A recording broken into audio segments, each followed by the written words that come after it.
तो Marvel universe में हमने बहुत पावरफुल बींग्स देखे हैं, जैसे कि celestials, living tribunal, infinity, eternity, लेकिन एक ऐसा बींग भी एग्जिस्ट करता है जो इन सबसे अलग है, और इतना अलग है कि उसको एक टाइम पर लगता था कि कभी लगता है कि पुनीत भगवान है। देखो, मैं किसी और की नहीं बल्कि बियॉन्डर की बात कर रहा हूं। तो चलो फिर हर एक पॉइंट को अच्छे समझते हैं, क्योंकि र्यूमर है कि बियॉन्डर हमें मार्वल की अपकमिंग मूवीज में देखने के लिए मिल सकता है। तो चलो फिर वीडियो को बिना किसी देरी के करते हैं स्टार्ट। देखो, बियॉन्डर एक्चुअली में एक पावरफुल कॉस्मिक रेस का मेंबर है, जिन्हें कॉमिक्स में बियॉन्डर रेस के नाम से जाना जाता है, और ये लोग मल्टीवर्स के बाहर एग्जिस्ट करते हैं, मतलब जहां तक मार्वल का पूरा मल्टीवर्स खत्म होता है उसके भी बाहर, इसलिए इन लोगों का नाम बियॉन्डर्स पड़ा है। और मैं तुम्हें बता दूं कि ये लोग इतने पावरफुल होते हैं कि इनके लिए infinity stones, living tribunal, multiverse literally बच्चों की चीज है। लेकिन यहाँ एक बहुत बड़ा ट्विस्ट है। देखो, बाकी बियॉन्डर फुल्ली इन्वॉल्व बींग्स थे, लेकिन हमारे बियॉन्डर को एक चाइल्ड फॉर्म में क्रिएट किया गया था, मतलब उसके पास पावर्स तो इनफाइनाइट थी, लेकिन उसकी मिसअंडरस्टैंडिंग बिल्कुल एक 5 या 3 साल के बच्चे जितनी थी। इसलिए बाकी बियॉन्डर्स ने उसके लिए एक अलग यूनिवर्स बना दिया, जिसका नाम था पॉकेट यूनिवर्स, जहां कोई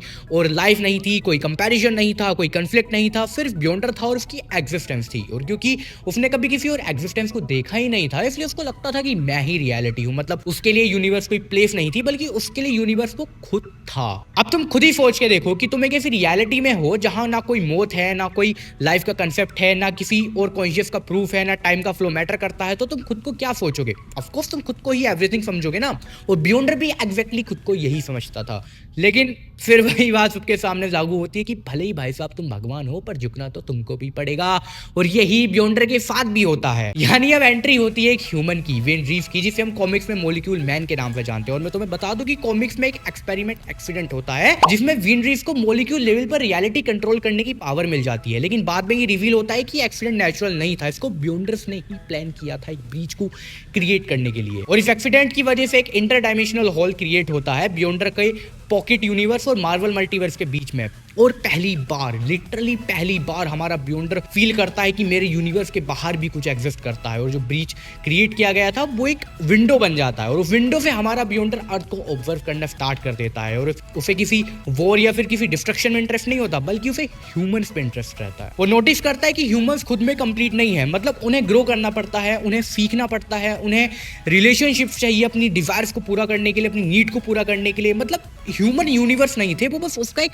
छोटा सा हिस्सा थे। और बियॉन्डर जैसे जैसे चीजें ऑब्जर्व करता गया, उसको पता चलता गया कि अर्थ अकेली नहीं है, दूसरे प्लैनेट्स भी एग्जिस्ट करते हैं, दूसरी गैलेक्सीज, दूसरे यूनिवर्स और एक फुल मल्टीवर्स भी एग्जिस्ट करता है। और यहीं से उसने एक नया कंसेप्ट डिस्कवर किया, यानी कि डिजायर का। उसने देखा कि हीरोज बेटर बनना चाहते हैं, विलन्स कंट्रोल लाना चाहते हैं, गॉड वर्शिप चाहते हैं, यानी हर एक बीइंग की कुछ ना कुछ अपनी एक इच्छाएं हैं, क्योंकि सबको लगता था कि वो इनकम्प्लीट है। और यहीं से बियॉन्डर भी खुद से एक सवाल पूछता है कि अगर मल्टीवर्स एग्जिस्ट करता है और मैं उसका हिस्सा नहीं हूं, तो क्या मैं भी इनकम्प्लीट हूं?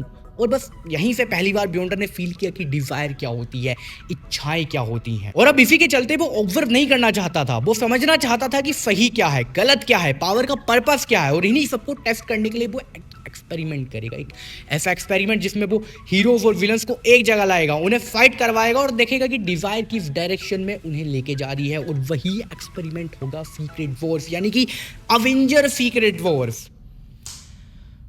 तो ये थी बियॉन्डर की ओरिजिन स्टोरी, एक ऐसा बीइंग जो पहले खुद को भगवान समझता था, पर उसे बाद में रियलाइज हुआ कि रियलिटी उससे भी ज्यादा बड़ी है।